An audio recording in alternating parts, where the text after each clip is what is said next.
오늘 함께 나눌 말씀은 긍휼을 베푸시는 하나님께 나아가라, 긍휼을 베푸시는 하나님께 나아가라라는 제목으로 함께 은혜를 나누려고 합니다.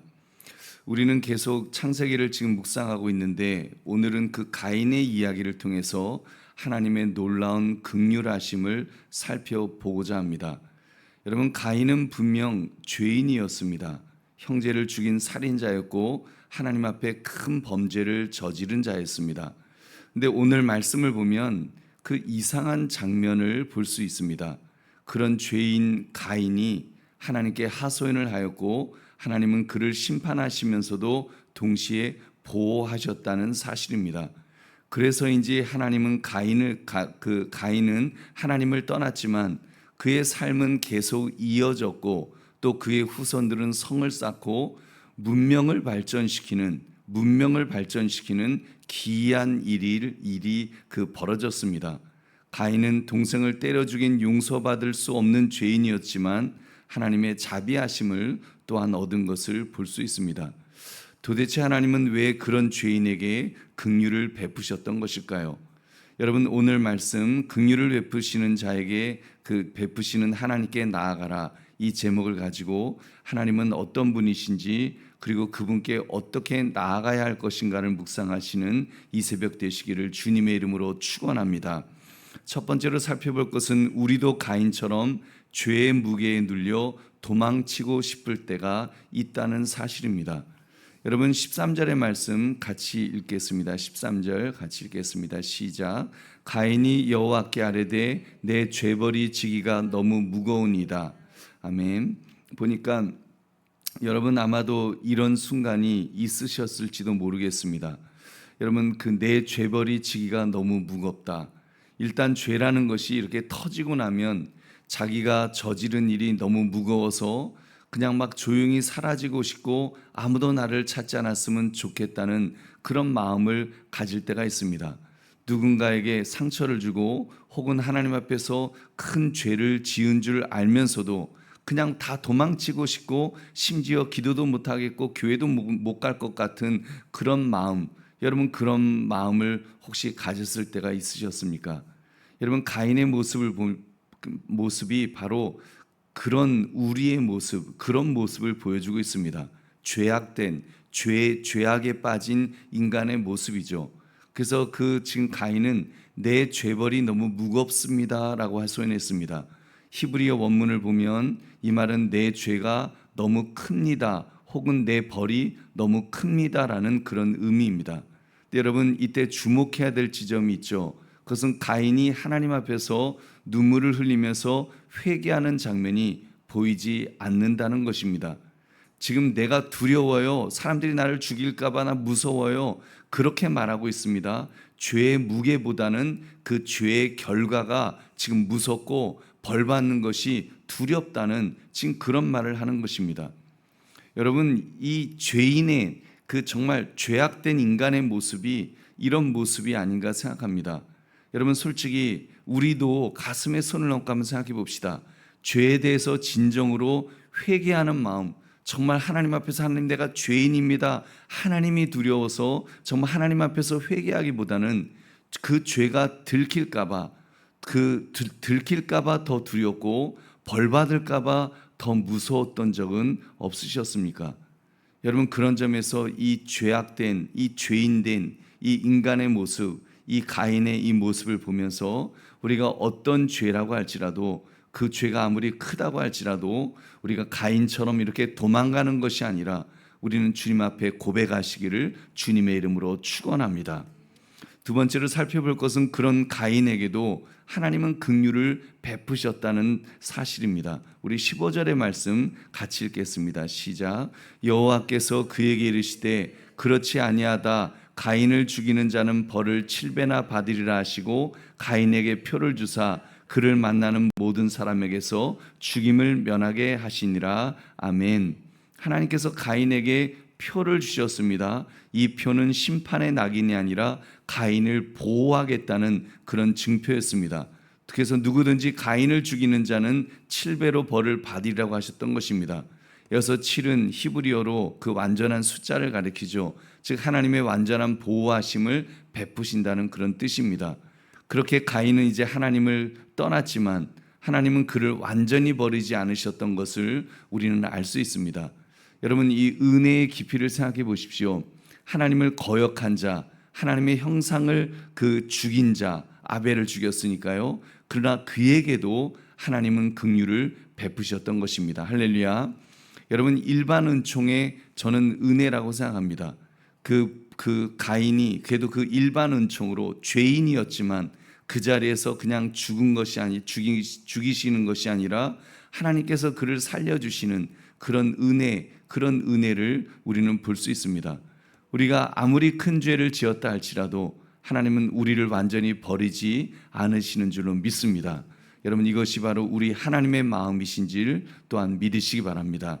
세 번째로 살펴본 것은 하나님 없이 그렇게 이제 가인의 후손이 나옵니다. 하나님 없이 만들어지는 문명이 있죠. 가인의 후손은 하나님 없이 만들어진 문명입니다. 그리고 그 문명은 겉으로는 발전하지만 속으로는 점점 더 악해져 간다는 사실을 우리가 볼 수 있습니다.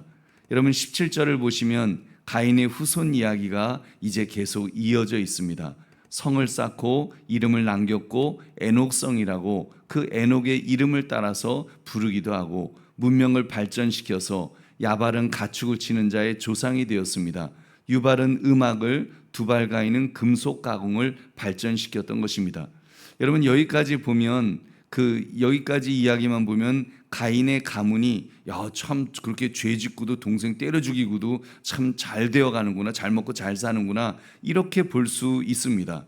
기술과 문화의 시작, 인간 문명의 출발점이 바로 가인의 후손을 통해서 나타났으니까요. 그러나 여러분, 하나님은 그런 외모를 보지 않으십니다. 중심을 보시는 하나님이시죠. 그렇게 볼 때 가인의 후손은 중심이 빠져 있었습니다. 하나님의 사람들이 아니었기 때문에, 중심이 빠진 사람들이었기 때문에 하나님을 떠난 자들이 만든 문명은 겉보기에는 발전하는 것 같았지만 속으로는 점점 더 폭력과 자기의로 가득 찼던 것을 우리가 보게 됩니다. 그 대표적인 모습이 바로 그 라멕의 모습, 우리 23절, 24절의 모습 우리 함께 읽겠습니다. 시작. 라멕이 아내들에게 이르되 아다와 실라여 내 목소리를 들으라. 라멕의 아내들이여 내 말을 들으라. 나의 상처로 말미암아 내가 사람을 죽였고 나의 상함으로 말미암아 소년을 죽였도다. 가인을 위하여는 벌이 7배일진데 라멕을 위하여는 벌이 77배 일이로다 하였더라. 아멘. 여러분, 라멕은 어떤 사람인 것을 지금 보여주고 있습니까? 보니까 아다와 실라라고 하는 두 아내를 얻습니다. 이제 하나님은 일부일처를 말씀하시는데 처음으로 인간 최초로 이제 일부 다처를 하는, 첩을 두거나 하는 이제 그런 죄악을 시작합니다. 그러면서 라멕이 하는 말을 보십시오. 나의 상처로 사람을 죽였고 나의 상함으로 소년을 죽였도다. 얼마나 자기의에 가득 찹니까? 자기는 상처를 받은 정도인데 자기는 죽인다는 겁니다. 자기는 상함을 받았지만 아예 죽여버린다는 겁니다. 그렇기 때문에 가인을 위해서 7배라면 나는 77배의 그런 복수를 하겠다, 그런 저주가 임할 거다, 지금 그런 말을 하고 있습니다. 이건 보호 차원에서 하는 말이 아닙니다. 나 건드리면 내가 너희를 죽이겠다고 하는 으름장이죠. 그는 가인보다 더한 복수심과 자기의로 똘똘 뭉친 인물이었던 것입니다. 여러분, 오늘날 우리 이 세상을 한번 보십시오.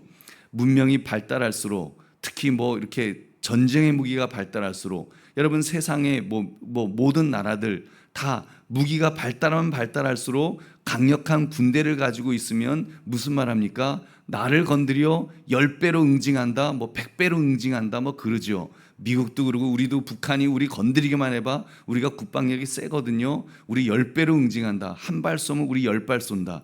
이런 것들이 전부 죄악된 인간의 모습이 아니겠습니까? 이런 죄악된 인간의 모습. 여러분, 우리 이런 질문을 하지 않을 수가 없습니다.